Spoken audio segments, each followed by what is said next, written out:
Hi everybody, thanks for tuning in, and thanks for your views, and those of you that are subscribing and sending me some really great positive messages.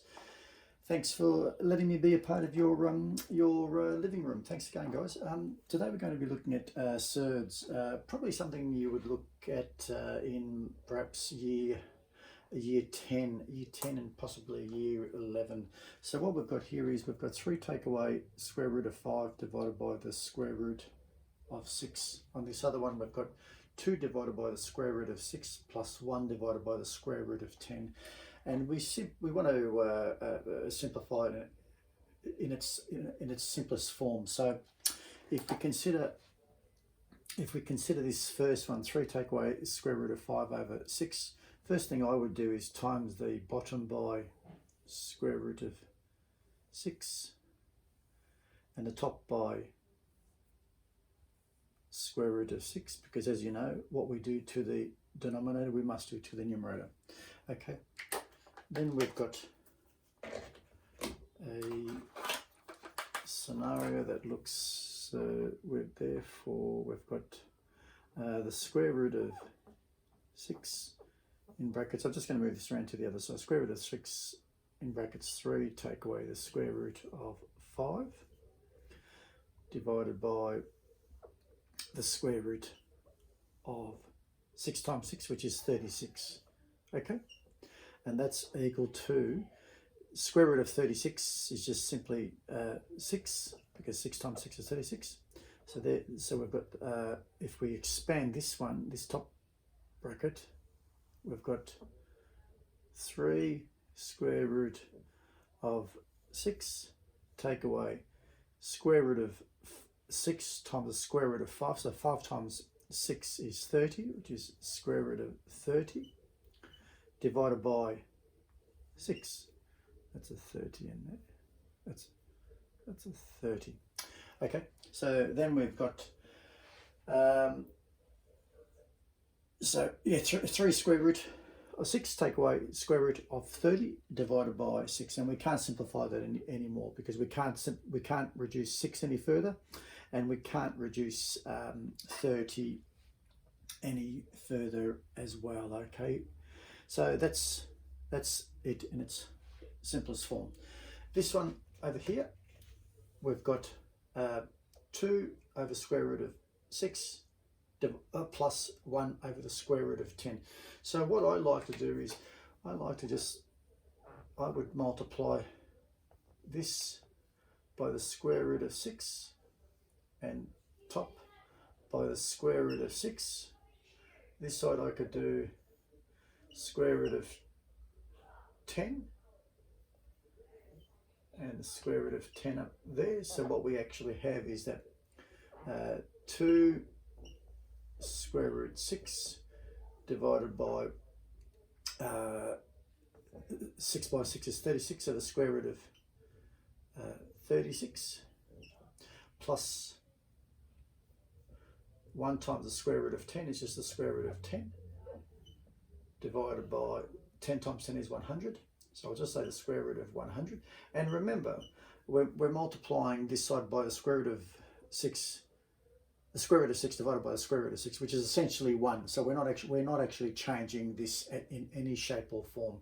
Again, likewise here, we're just simply multiplying this by the square root of 10 over the square root of 10. It's like multiplying it by 1. So we are not changing this in any shape or form. So that's now equal to 2 square. Actually, what I'll do is I'll just do it. I'll do it down here.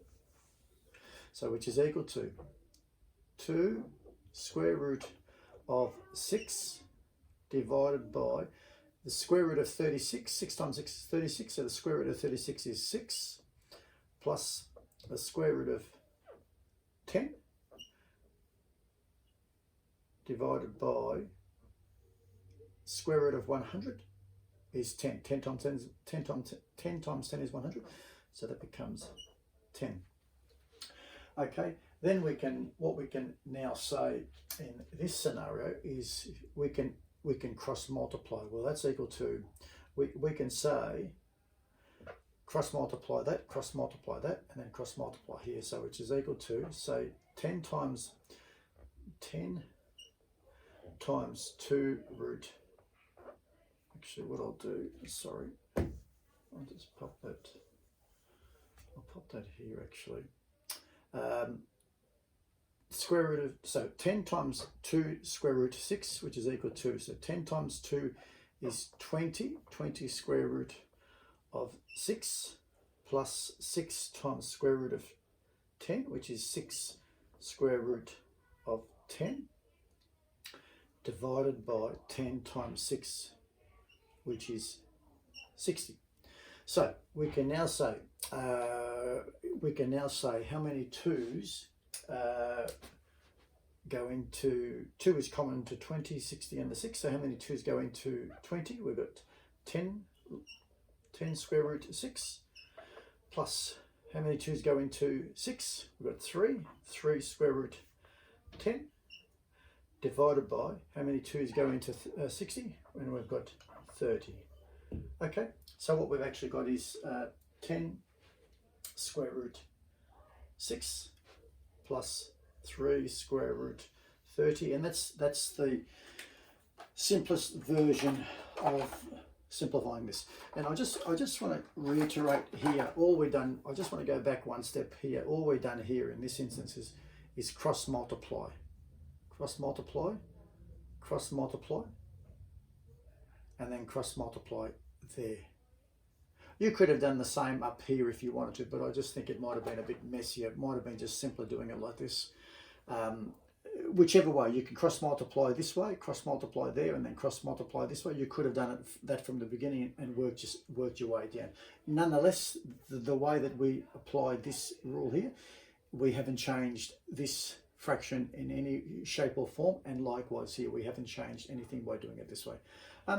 Hope that helps you a little bit further. As I say, this is something that you more than likely will encounter on perhaps a year 11 maybe maths methods or something like that type of scenario. Okay guys, hope that helps, and please keep subscribing, and thanks for your views. And if there are any tutorials that you would like that you're having issues with, or whatever the case may be, please feel free to let me know, and I'm happy to place them on the board for you. Okay, thanks guys, bye.